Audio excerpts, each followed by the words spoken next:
નમસ્તે વિદ્યાર્થી મિત્રો, હું વાજા નિધિ મારી યુટ્યુબ ચેનલ નિધિ સ્ટડી પોઈન્ટમાં આપ સર્વે વિદ્યાર્થી મિત્રોનું ફરી એક વખત હાર્દિક સ્વાગત કરું છું। આજે આપણે જોવું છે ધોરણ 9 વિષય વિજ્ઞાન પાઠ 7 ગતિ। ત્યાં મોસ્ટ એવા આઈએમપી એવા એમસીક્યુ આપણે જોવા છે। અને જો આની પહેલાંના વિડીયો લેક્ચર તમે ન જોયા હોય ધોરણ 9ના તો તેની મેં પ્લેલિસ્ટ બનાવેલી છે, જે મેં ડિસ્ક્રિપ્શન લિંકમાં મૂકેલી છે। તેમાં જઈ પ્લેલિસ્ટમાં જઈ તમે બધા જ વિડીયો જોઈ શકો છો। અને જો તમે ચેનલ પર નવા હોય તો ચેનલને એકવાર સબસ્ક્રાઈબ કરો। જોઈએ પ્રશ્ન પહેલો, કોઈ પદાર્થે એકમ સમયમાં કાપેલા અંતરને શું કહે છે? કોઈ પદાર્થે એકમ સમયમાં કાપેલું અંતર। હવે જો આપણને ખબર છે કોઈ પદાર્થે એકમ સમયમાં કાપેલું અંતર હોય તેને આપણે શું કહીએ છીએ? તો કે તે પદાર્થની ઝડપ કહીએ છીએ। અને જો આપણે આને જોવું હોય તો આને આપણે સૂત્ર સ્વરૂપે પણ લખી શકીએ કે ઝડપ બરાબર શું થાય? તો કે એકમ, જે શબ્દની આગળ એકમ લગાડેલું હોય એ શબ્દને આપણે હંમેશા છેદમાં મૂકવાનો। જે શબ્દ આગળ એકમ શબ્દ લાગેલો હોય તેને આપણે છેદમાં મૂકશું। અને કાપેલું અંતર, તો અંતર છે એને આપણે અંશમાં મૂકશું। એટલે આપણને શું મળે? ઝડપનું સૂત્ર મળશે। તો કે ઝડપનું સૂત્ર થાય છે અંતરના છેદમાં સમય। અને જો આપણને ઝડપનો એકમ પૂછે કે ઝડપનું એકમ શું છે, તો અંતરનો એકમ આપણને ખબર છે કે મીટર થાય અને સમયનો એકમ થાય સેકન્ડ। તો ઝડપનો એકમ શું થશે? એસઆઈ એકમ, તો કે મીટર પ્રતિ સેકન્ડ।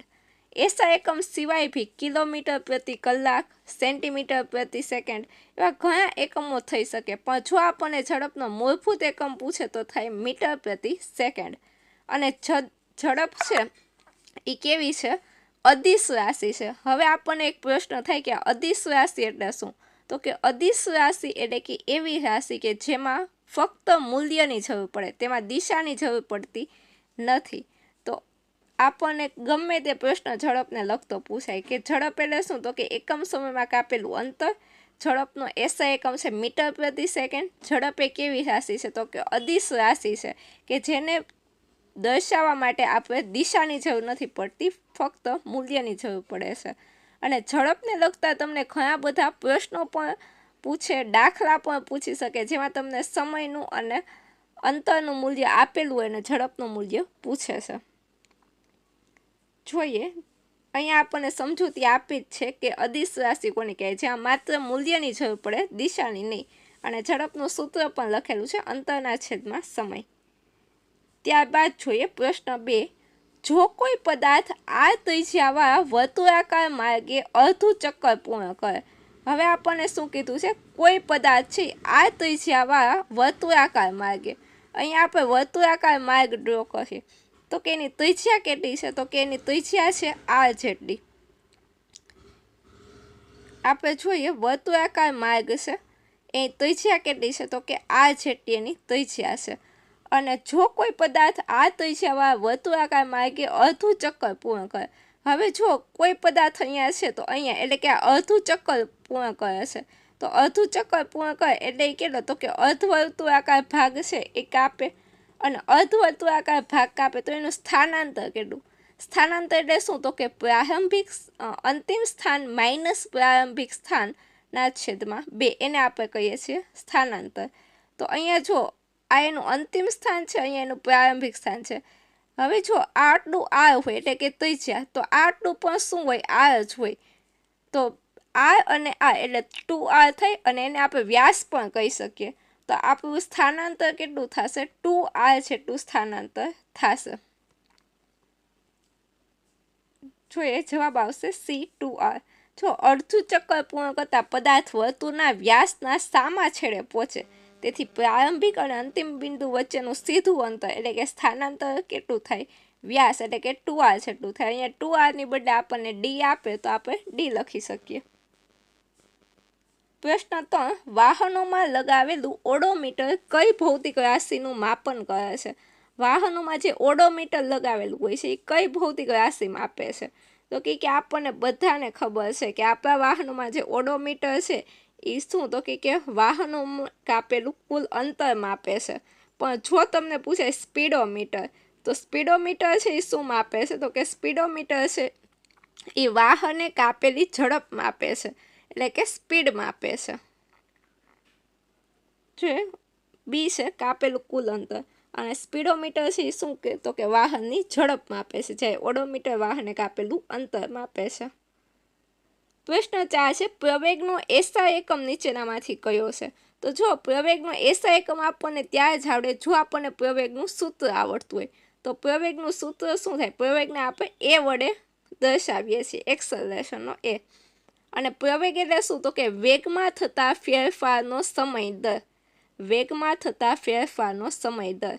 હવે વેગમાં થતો ફેરફાર છે એને આપણે કઈ રીતે? તો કે આપણે દર્શાવીએ છીએ v2 માઇનસ v1 છેદમાં ટી, અથવા તો આને તમે અલગ અલગ વેગના નામ આપો કે યુ ને u1 ને v1 કે એવી રીતે નામ આપો તો પણ ચાલે। તો કે વેગમાં થતો ફેરફાર છેદમાં ટી, એટલે કે આને આપણે ડેલ્ટા વી અપોન ટી પણ કહી શકીએ તો પણ ચાલે। તો વેગમાં થતો ફેરફાર, હવે વેગ શું છે? તો કે વેગનો એસઆઈ એકમ છે મીટર પ્રતિ સેકન્ડ, અને એના છેદમાં છે સમય, તો એનો પણ એસઆઈ એકમ સેકન્ડ થાય। હવે આ સેકન્ડ છે એ નીચે જાય તો મીટર, અને આ સેકન્ડ અને સેકન્ડનો શું થાય? ગુણાકાર થાય। આ સેકન્ડ છે એ અહીંયા છેદમાં લખીએ તો મીટરના છેદમાં સેકન્ડનો સ્ક્વેર, એટલે કે મીટર પ્રતિ સેકન્ડ સ્ક્વેર। આપણો સાચો જવાબ થાય મીટર પ્રતિ સેકન્ડ સ્ક્વેર। જો પ્રયોગ એટલે વેગમાં થતો ફેરફાર છેદમાં સમય, એટલે કે વેગમાં થતા ફેરફારનો સમય દર। વેગનો એકમ થાય મીટર પ્રતિ સેકન્ડ અને સમયનો એકમ એસ હોવાથી પ્રવેગનો એકમ શું થાય? મીટર પ્રતિ સેકન્ડ સ્ક્વેર। નીચેનામાંથી કઈ ભૌતિક રાશિ સદિશ નથી?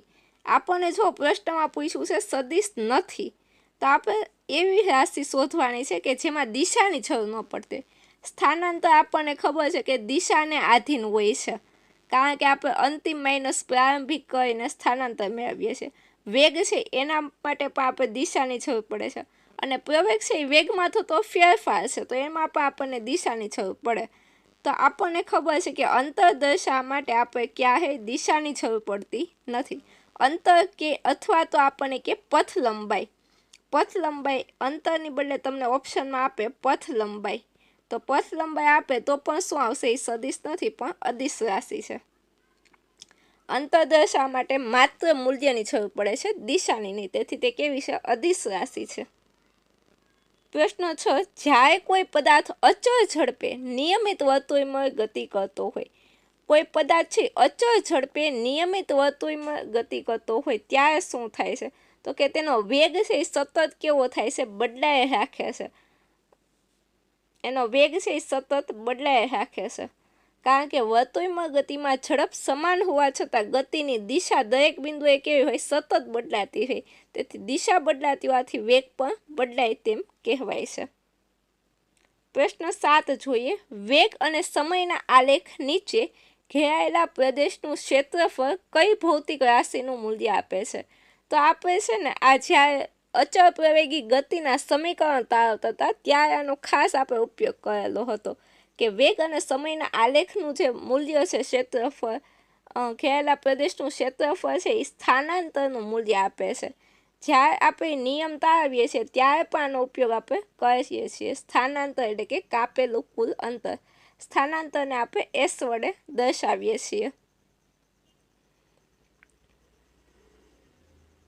ત્યારબાદ છે પ્રશ્ન 8 ગતિનું પ્રથમ સમીકરણ કયું છે જે વેગ અને સમય વચ્ચેનો સંબંધ દેખાડે છે?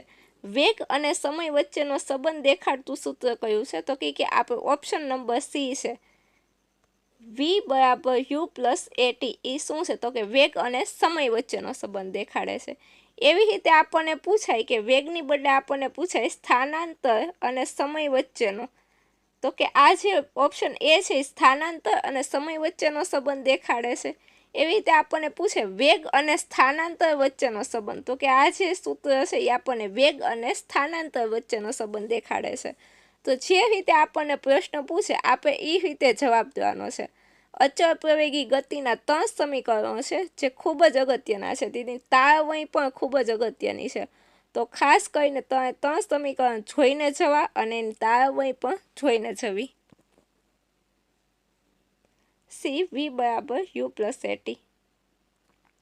ચલો આજના પ્રશ્નો અહીં સુધી રાખીએ, ફરી મળીશું આવતા લેક્ચરમાં। આ પ્રશ્નો તમને કેવા લાગ્યા તે જરૂરથી કમેન્ટમાં લખજો. અને ફરી એક વખત, જો તમને વિડીયો ગમ્યો હોય તો વિડીયોને લાઇક કરો અને તમારા અન્ય મિત્રો સુધી એને શેર કરો. અને જો ચેનલ પર નવા હોય તો ચેનલને સબસ્ક્રાઈબ કરવાનું ભૂલતા નહીં. ફરી મળીશું આવા જ નવા MCQ સાથે. ત્યાં સુધી થેન્ક યુ સો મચ.